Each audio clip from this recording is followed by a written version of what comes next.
bueno, a fin de que por el mandamiento el pecado llegase a ser sobremanera pecaminoso. Porque sabemos que la ley es espiritual, mas yo soy carnal, vendido al pecado. Porque lo que hago no lo entiendo, pues no hago lo que quiero, sino lo que aborrezco, eso hago. Y si lo que no quiero, esto hago, apruebo que la ley es buena. De manera que ya no soy yo quien hace aquello, sino que el pecado que mora en mí. Y yo sé que en mí, esto es, en mi carne, no mora el bien, porque el querer el bien está en mí, pero no el hacerlo. Porque no hago el bien que quiero, sino el mal que no quiero, eso hago. Y si hago lo que no quiero, ya no lo hago yo, sino el pecado que mora en mí. Así que, queriendo yo hacer el bien, hallo esta ley, que está el mal en mí.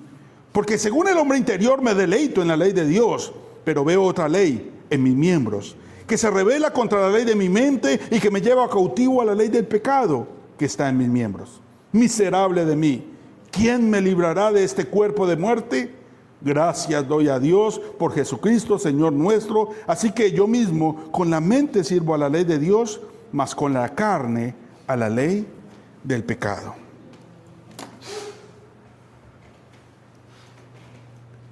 Claramente es una porción de la Escritura bastante extraña. Llevo más de 20 años predicando y son pocos los estudios y sermones que he encontrado acerca de Romanos capítulo 7. Si los comparo con los que he escuchado acerca de Romanos capítulo 8 y capítulo 6, son muchísimos. Todos los predicadores son felices hablando de Romanos capítulo 8, ninguna condenación hay en los que están en Cristo Jesús. Romanos capítulo 6, cuando hablamos acerca de el perdón de los pecados, sepultarse con Cristo. Pero Romanos capítulo 7 es difícil de explicar. Porque ahí está diciendo el pecado que mora en mí. Y está personificando el pecado a tal punto de que dice, caramba, el pecado en ocasiones como que toma el control de mi vida y termino haciendo lo que no quiero, porque con el espíritu quiero hacer una cosa, pero con la carne es otra. ¿Cómo explicar Romanos capítulo 7? ¿Cómo explicar el pecado que mora en mí? No es el único pasaje que habla de cosas similares. Isaías capítulo 53, esta semana que estoy sumergido en el tema que tiene que ver con el siervo de Dios, hay algo que me llamó la atención de Isaías capítulo 53, versículo 3. Está hablando del sufrimiento o del siervo sufrido de Jehová. Capítulo 53, verso 3. Hay algo que me llama la atención.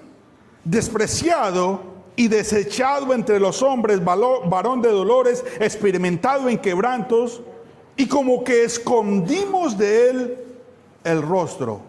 Fue menospreciado y no le estimamos. Esa frase, como que escondimos de él el rostro. ¿Acaso será posible escondernos de Dios? No. Pero el pasaje dice que como si nosotros nos hubiéramos escondido, es más, como si hubiésemos escondido el rostro. Me llama mucho la atención este tipo de frases. No simplemente como que hemos ocultado el rostro de los sufrimientos de Jesús, sino que también es como una actitud de la sociedad hoy en día que se esconde ante las necesidades, se esconde ante las debilidades, se esconde y como que se tapa su rostro ante la realidad. Es extraño lo que nos está pasando. Si hablamos políticamente es extraño, si hablamos socialmente es aún más extraño, si hablamos, ¿qué digo yo? Moralmente es aún peor. Porque parece que nos escondemos y escondemos nuestros rostros. Déjeme leer otro pasaje. Salmo capítulo 44, versículo 15. Salmo capítulo 44, versículo 15. Si usted no No es rápido para buscarlos. Escuche el mensaje, escuche el pasaje. 44, capítulo 15. Después de reflexionar que Dios nos ha traído, nos ha castigado, dice acá, y asimismo nos libera, dice el versículo 15, cada día mi vergüenza está delante de mí y la confusión de mi rostro me cubre. Cada día mi vergüenza está delante de mí y la confusión de mi rostro me cubre. ¿Será posible que la gente se esconda su rostro detrás de algo? Si yo les preguntara, ¿qué son las emociones? El 90% de las personas responde que las emociones son sentimientos. Pero resulta que hay una distancia bastante separada entre lo uno y el otro. Miedo, sorpresa, alegría, asco, tristeza, ira. Emociones. Las emociones son naturales en nosotros. Si usted no siente una emoción, hay un problema físico-químico dentro de usted. Usted debe sentir asco, usted debe sentir miedo, usted debe sentir sorpresa, usted debe sentir alegría, tristeza, ira. Son cosas necesarias que deben estar dentro de nosotros. De hecho, surgen como cambios hormonales en el sistema endocrino. Cambios que producen o se producen también a nivel externo. Por ejemplo, la adrenalina. Ese estado de euforia es producto de la segregación de unos químicos dentro de nosotros que hay en unas glándulas. Particularmente la adrenalina es cuando la glándula segrega una hormona, el hipotálamo, segrega una hormona por aquí, suprarrenal, y baja a una especie de hipófisis. Y ahí empieza una mezcla de químicos que nos hacen reaccionar. Esta sustancia llega hasta los músculos, los pulmones y al corazón. Por eso el corazón empieza a latir más rápido. Por eso los músculos quedan tensos y listos para correr, porque se siente un peligro. Y entonces nuestro cuerpo reacciona. Nuestras glándulas producen ese tipo de cosas. Por eso se siente ese tipo de emociones. Hay otro tipo de hormonas que producen otro tipo de emociones. Cortisol, oxitocina, endorfinas, serotonina. Y cualquier deficiencia de ellas merece un examen médico y una revisión. Es posible que usted no lo entienda a perfección, pero usted sabe que hay algo dentro de nosotros que genera ese tipo de cosas. Y por eso las emociones son naturales. La neurocientífica Jill Ball, y no puedo pronunciar bien, disculpen ustedes, descubrió que las emociones duran en su cuerpo tan solo 90 segundos. 90. O sea, esa inyección de químicos que nuestro cuerpo produce cada vez que hay una alarma dura tan solo 90 segundos, minuto y medio. Entonces, algunos se preguntará, ¿por qué persiste esa sensación de miedo? Por ejemplo, me estrellé, tuve una colisión y al día siguiente yo no me puedo subir en la moto, al día siguiente yo no me puedo subir al carro, es más, voy en el bus y siento el mismo miedo. Y ya han pasado 24, 38, 72 horas. ¿Por qué? La neurocientífica decía, porque este tipo de glándulas también se reactivan cuando yo vuelvo a pensar en lo mismo. Pienso en lo mismo, otra vez otros 90 segundos y se acaba y vuelvo a pensar y otra vez otros 90 segundos y así 90, 90, 90, llega una hora, llega un día, llega una semana, un mes y hasta un año.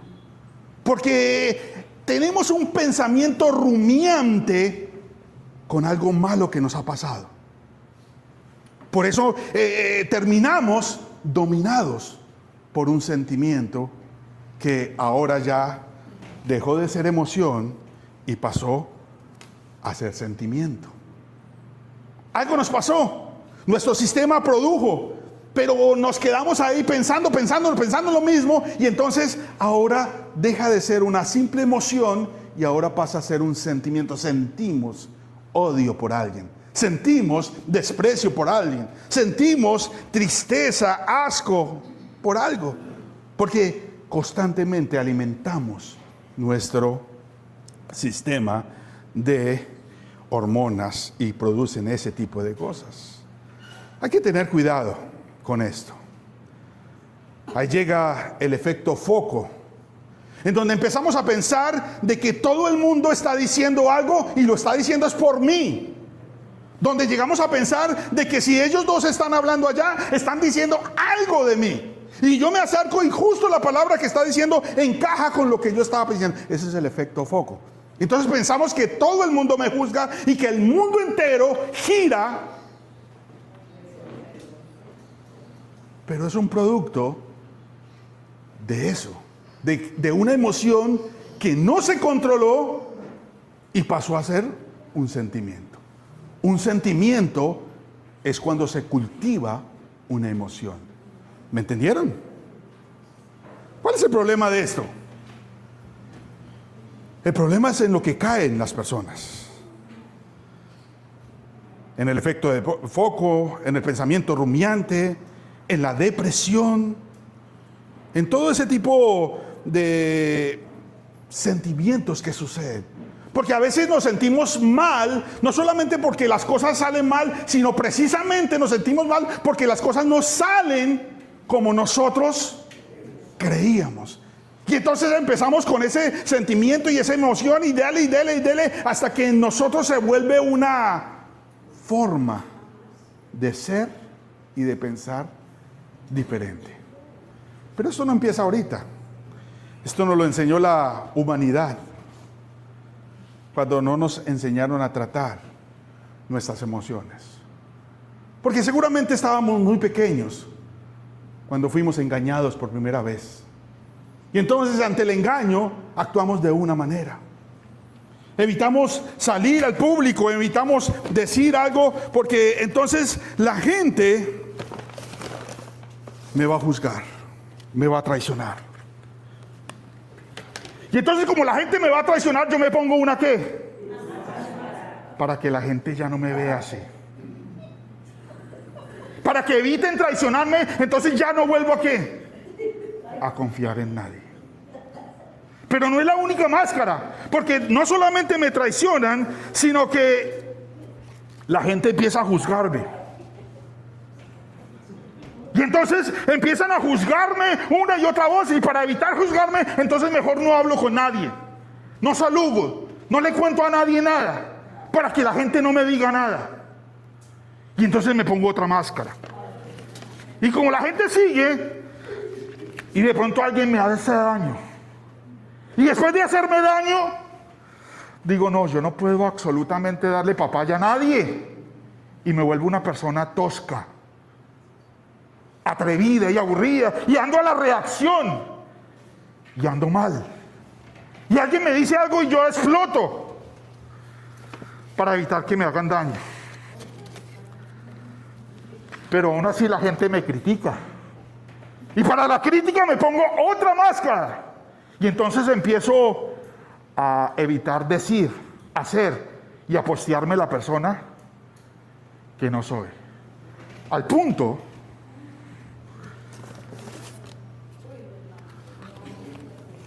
de que ya no sé ni siquiera quién soy. ¿Por qué?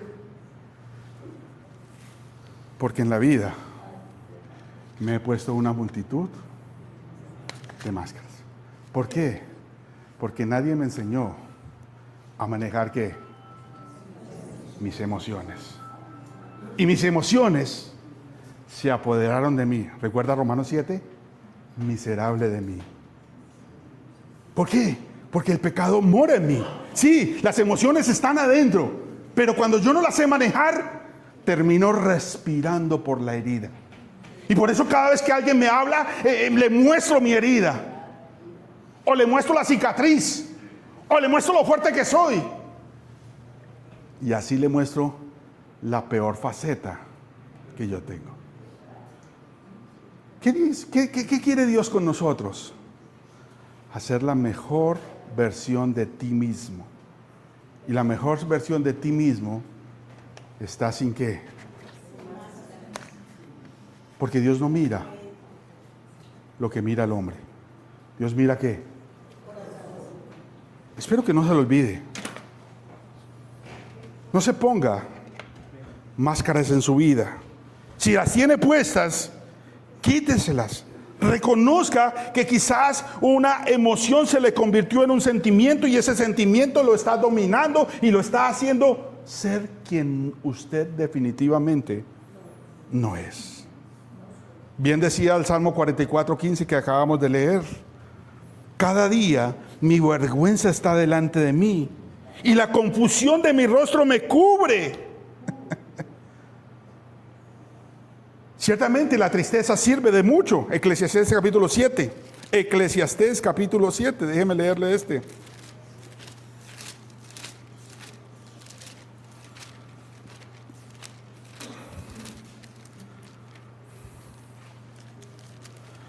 Eclesiastés capítulo 7, versículo 3. Mejor es el pesar que la risa, porque con la tristeza el rostro se enmendará el corazón. La tristeza puede traer cosas positivas o puede traer cosas negativas. O usted puede sanar su corazón o usted puede tapar y envolver su corazón.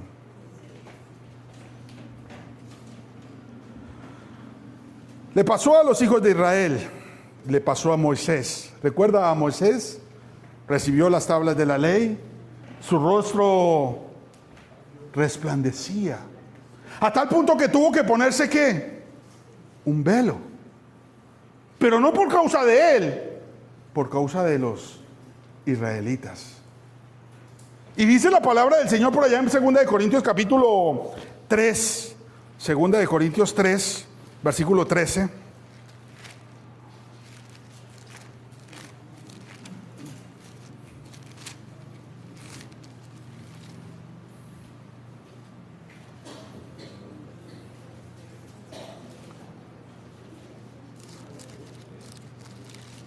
Dice la palabra del Señor. Y no como Moisés que ponía un velo sobre su rostro para que los hijos de Israel no se fijaran la vista en el fin de aquello que había de ser abolido. Pero el entendimiento de ellos se embotó porque hasta el día de hoy cuando leen el antiguo pacto les queda el mismo velo no descubierto, el cual por Cristo es quitado. Verso 15. Y aún hasta el día de hoy, cuando se lee Moisés, el velo está puesto sobre el corazón de ellos. Versículo 16. Pero cuando se conviertan al Señor, el velo se les ¿qué? No puede pasar, hermanos, que usted lleve 1 año, 2 años, 3 años, 5 años en la iglesia y que todavía tenga velos y máscaras. Porque o usted no se ha convertido al Señor o hay algo en su proceso que no está cambiando. Sí, todos llegamos acá con una cantidad de máscaras. Todos llegamos acá con una cantidad de antifaces. Pero esto debe ser cambiado.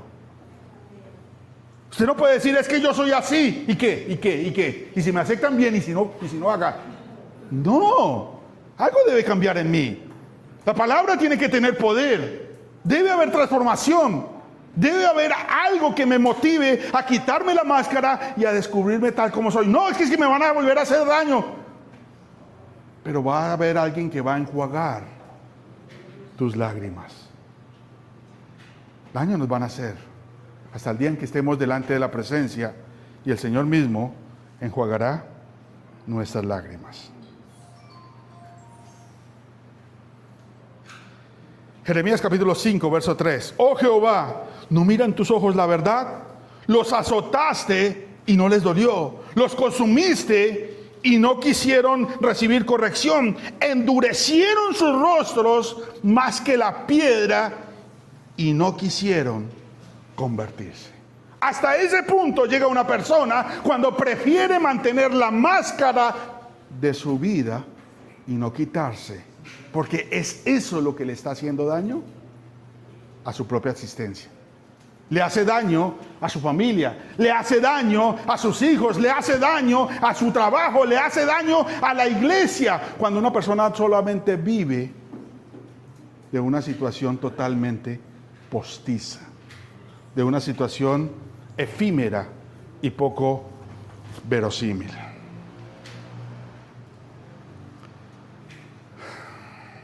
Dice Isaías capítulo 3, versículo 9.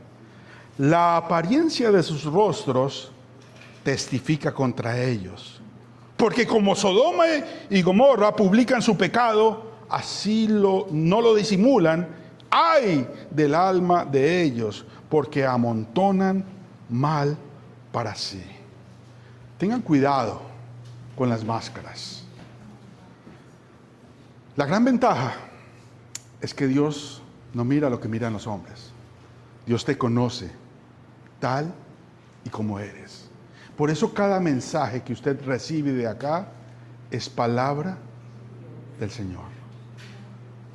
Acá el que está interesado en que usted sea una mejor persona es Dios.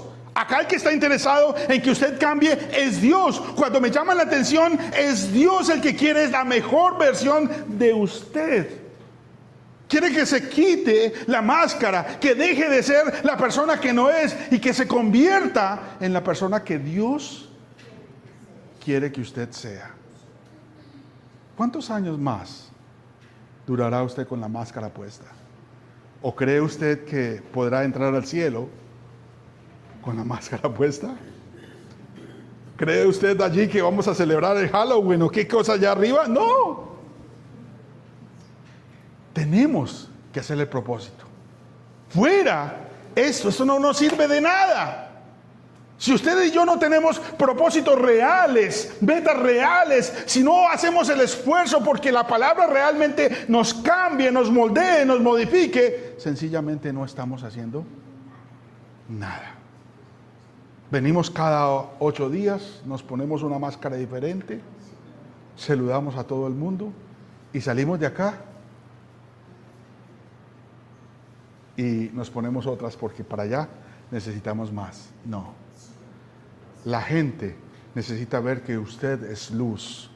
La gente, las personas, sus vecinos, sus amigos necesitan ver que Cristo mora en nosotros. Amén.